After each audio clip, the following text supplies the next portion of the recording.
Caro amiguinho, exatamente, você não está no canal errado. Bom, esse é um assunto que há muito tempo eu trago no Instagram, pequenas coisas e a galera pede para eu comentar faz bastante tempo. E hoje pela primeira vez eu decidi falar sobre isso aqui, que é finanças. É um assunto que mudou a minha vida aí quando eu comecei a estudar, há cerca de 3, 4 anos atrás. E eu acho que é o tipo de informação que a gente devia ter desde que a gente nasce, na verdade, né? Porque a gente precisa de dinheiro para fazer tudo e ninguém nunca ensina nada pra gente sobre isso. Então a gente sai da escola sem saber nada, sem saber como funciona juros de banco, sem saber como declara o imposto de renda, sem saber o que é o imposto de renda, sem saber todos os custos que a gente tem para ter uma vida, enfim. É só um adendo antes aqui, vocês podem ter notado aí que o conteúdo do canal tem sido um pouco diferente ultimamente. E eu pretendo que ele continue sendo um pouco diferente daqui pra frente, tá? A gente teve esse papo alguns vídeos atrás aí, quem assistiu.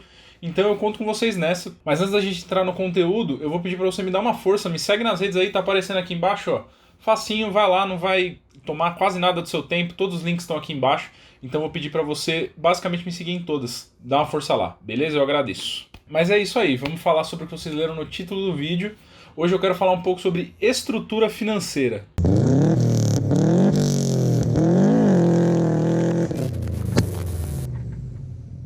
Hoje eu vou falar um pouco da estratégia que eu uso para estruturar minha vida financeira. Não é nenhum segredo, nem nada do tipo.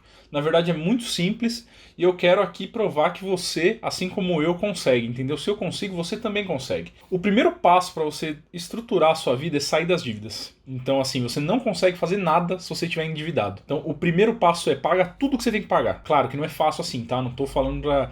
né? Não quero pagar de moralista aqui nem nada do tipo. Eu sei que as coisas são mais complexas do que isso. Mas o passo zero, eu diria, para começar uma estrutura financeira é você pagar suas dívidas. Então acerta isso primeiro, senão o juros está correndo contra você e você certamente vai perder. Agora que você saiu do passo zero, vamos supor, você pagou tudo que você tinha que pagar. Vamos para o primeiro passo. Para você investir, qualquer tipo de classe de investimento, você vai ter que ter um intermediário, ou um banco, ou uma corretora. De qualquer forma, eu recomendo que você vá atrás dos que não tem taxa para investir, porque senão toda vez que você for investir, eles vão cobrar um valor e você também está perdendo dinheiro, né? O dinheiro que você podia estar investindo, você está gastando com taxa que você não precisa pagar. Hoje em dia tem muitas opções, você dá um Google rapidinho e você vai achar as corretoras e os bancos que não cobram para isso. O primeiro passo é você se preparar para imprevistos. Imprevisto, como o nome sugere, ele nunca vem na hora que a gente está esperando. A diferença é que a gente sabe que eventualmente ele vai acontecer. Ou o seu carro vai dar problema, vamos, né, contextualizar aqui pro canal, seu carro vai quebrar, ou você vai quebrar sua televisão, ou sua máquina de lavar vai funcionar, enfim. Eventualmente acontecem essas coisas. Então, se você sabe que vai acontecer, por que não estar preparado antes delas acontecerem? Muito mais fácil, né? Então, esse primeiro passo é você juntar uma reserva de emergência que todo mundo fala. Se você consome esse tipo de conteúdo, você certamente ouviu falar disso antes. Uma reserva de emergência é você juntar uma quantidade razoável de dinheiro, e aí o razoável vai depender do seu estilo de vida, aplicado em uma aplicação que tem que ser um risco baixo e tem que ter liquidez. O foco dessa reserva é você pegar o dinheiro na hora que você precisar, porque ela é para emergência, a gente não sabe quando vai ocorrer a emergência. Então você precisou do dinheiro, ele tem que estar na sua mão. A quantidade de dinheiro nessa parte vai depender do seu perfil. Se você é uma pessoa um pouco mais conservadora, tudo mais, que tem mais medo de perder dinheiro, tem menos disposição para tomar riscos, eu sugiro o seu gasto mensal médio. Então vamos supor que você gaste R$ 2.000 por mês. Você vai ter que fazer isso vezes pelo menos um ano aí, vezes 12. Então você pega esse valor, faz vezes 12 e você vai ter sua reserva de emergência. Porque aí, por exemplo, você é demitido do seu trampo. Você vai ter aí um ano tranquilo para usar esse dinheiro, entendeu? Para procurar outro trampo ou para esfriar a cabeça. Às vezes a gente é demitido e tá apertado e a gente tem que aceitar um emprego de merda porque, enfim, precisa pagar as contas, né? É assim que a vida funciona. Então esse tipo de precaução, ela é essencial para esse tipo de situação. A verdade é essa, quando a gente está seguro, a gente consegue ver as coisas com mais clareza. Então esse é o ponto, tá? Então a liquidez tem que ser alta, então você não pode pôr o dinheiro num lugar que você vai poder pegar só daqui a um ano, por exemplo, que aí perde o ponto da reserva. Então vamos focar em coisas com baixo risco e alta liquidez. E que tipo de ativo entra nessa classe? Fundo de renda fixa, Tesouro Selic, LCI, contas de bancos digitais que rendem ali 100% CDI, 105% CDI, hoje tem um monte também, é só você procurar que você acha. Basicamente em renda fixa, tá galera? Renda fixa, o que é? São investimentos que têm uma taxa definida no momento que você investe. Então você tá naquele momento colocando X dinheiro lá, ele vai te falar quanto que ele vai render. Por exemplo, vai render 100% CDI e você tem acesso a qualquer momento. Esse é um exemplo, mas na descrição ou do fundo ou do título que você for comprar, isso tem que estar lá claro. Então, esse é o tipo de investimento que você tem que buscar nessa primeira parte. Lembrando que o foco disso é segurança e liquidez, e não rentabilidade. Então aqui, vamos esquecer rentabilidade, tá? Tem muita gente que cai em golpe porque prometem rentabilidades fixas altíssimas, isso não existe, tá? Prometeu 1% ao mês, cai fora que é cilada. Esse é o momento de você ser racional. Então você tem que pôr seu dinheiro em algum lugar para ele render o mínimo, pelo menos, superar ali a inflação. Por exemplo, poupança, horrível. Você tem dinheiro na poupança, tira agora. Qualquer coisa é melhor do que a poupança. Hoje em dia a gente tem 1 milhão de opções. Beleza, a gente agora fez a reserva de emergência, lindo. Agora é hora da gente colocar o fator risco nessa parada, são os investimentos de renda variável. Tá? E aqui existem algumas formas de você investir em renda variável. Vou passar por cima delas aqui, tá? O ponto desse vídeo é fazer a espinha dorsal e não focar em um ou outro investimento. Se vocês estiverem gostando e quiserem que eu faça um vídeo específico sobre renda fixa, sobre fundos de renda fixa, sobre renda variável, sobre ações, sobre fundos imobiliários, enfim, qualquer assunto relacionado a isso, deixa aqui embaixo, comenta que eu quero saber e aí eu me aprofundo num próximo vídeo, beleza? Aqui é só traçar a espinha dorsal, mas a gente não vai entrar fundo em nada. A renda variável, como o nome sugere, diferente da fixa, ela varia. Então você pode investir e não tem nenhuma taxa definida. Tipo assim, você não sabe exatamente quanto que aquilo vai virar. E aqui é a hora que você precisa entender qual que é o seu perfil. Se você é arrojado, se você é conservador, enfim, se é agressivo. Tem um testezinho bem rápido que eu vou deixar aqui na descrição. Clica no link lá, faz o teste, você vai descobrir mais ou menos. Isso vai ditar a porcentagem do patrimônio que você vai dedicar a cada classe de ativo. Então, vamos supor, se é um cara moderado, você vai pôr 50% em renda fixa, 50% em renda variável. Se você é um cara arrojado, você vai pôr 80% em renda variável, 20% em renda fixa.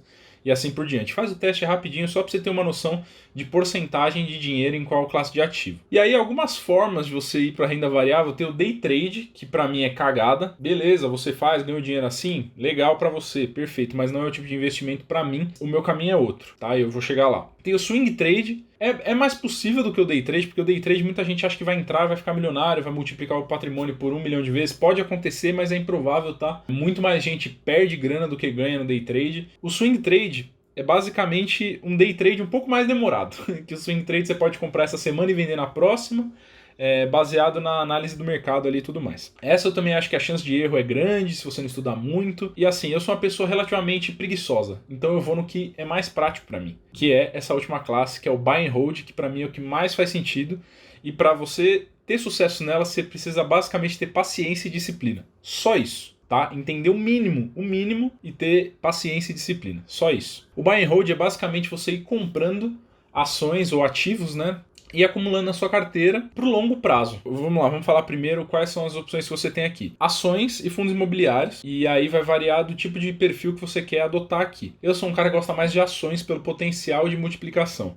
O que são ações? São microfatias de empresas que são negociadas publicamente, que você pode ter acesso, assim como eu tenho acesso. Então, por exemplo, o Itaú, isso aqui não é uma recomendação, tá? Só tô dando um exemplo. O Itaú, por exemplo, um banco gigantesco, tem o papel dele listado em bolsa. Você vai lá, compra um papelzinho e agora você é dono de 0,0000000000001 do Itaú, tá? E todo mundo tem acesso a isso. Então você pode ir lá e comprar um pedaço. E assim, dependendo do resultado que o Itaú der, dependendo das empresas que o Itaú absorver, enfim, dependendo da movimentação que a empresa tomar, esse papel pode crescer de valor. E aí é simples assim, você compra um papel por 5, a empresa foi bem, vamos supor, o mercado subiu e agora ele custa 6. Você vendeu esse papel, você ganhou R$1, tá? Esse é só um exemplo, mas é assim que as coisas funcionam. Já os fundos imobiliários, eles funcionam da mesma forma que as ações para imóveis, né? Então você compra, vamos supor, tem grandes empresas, grandes conglomerados que são donos de lajes corporativas ou de galpões de logística, por exemplo. Aí você compra uma cota desse fundo e você é dono de 0,00001 daquela laje corporativa também. Isso te dá acesso ao o aluguel que as pessoas que estão usando aquela laje pagam todo mês. Então essa classe de ativo é legal para quem quer gerar renda passiva. Todo mês vai cair um quebradinho lá daquela cota que você comprou na sua conta. Se você acumular muito disso, você pode até viver desse rendimento no futuro, tá? Eu já falo que assim, para você viver dessa renda, é muito dinheiro que você tem que colocar. Mas o tempo joga a seu favor aqui. Então o tempo é um grande ativo aqui. Se você tiver disciplina e for aplicando um pouquinho ali por 10 anos, cara, em 10 anos você vai ter uma quantidade muito legal de patrimônio acumulado e vai estar ganhando provavelmente uma grana legal. Tá? Se você quer saber quanto cada fundo paga, você procura por um indicador que chama Dividend Yield, tá? E ali vai mostrar a porcentagem referente ao valor do papel que ele vai te dar em aluguel. Eu acho que eu vou encerrar por aqui, talvez eu tenha me embaralhado muito, falado de muita coisa, porque esse assunto ele é muito diverso, dá pra falar de muita coisa. Mas eu estruturo minha vida assim, eu tenho minha reserva de emergência e tenho a parte que eu coloco em ativos variáveis, que aí sim você pode mirar em rentabilidade. Eu felizmente peguei um ótimo momento do mercado, eu invisto desde final de 2017 ali, então eu peguei um baita do mercado em ascensão, então minha carteira rendeu legal nesse tempo. O Brasil ainda investe muito pouco em bolsa, né?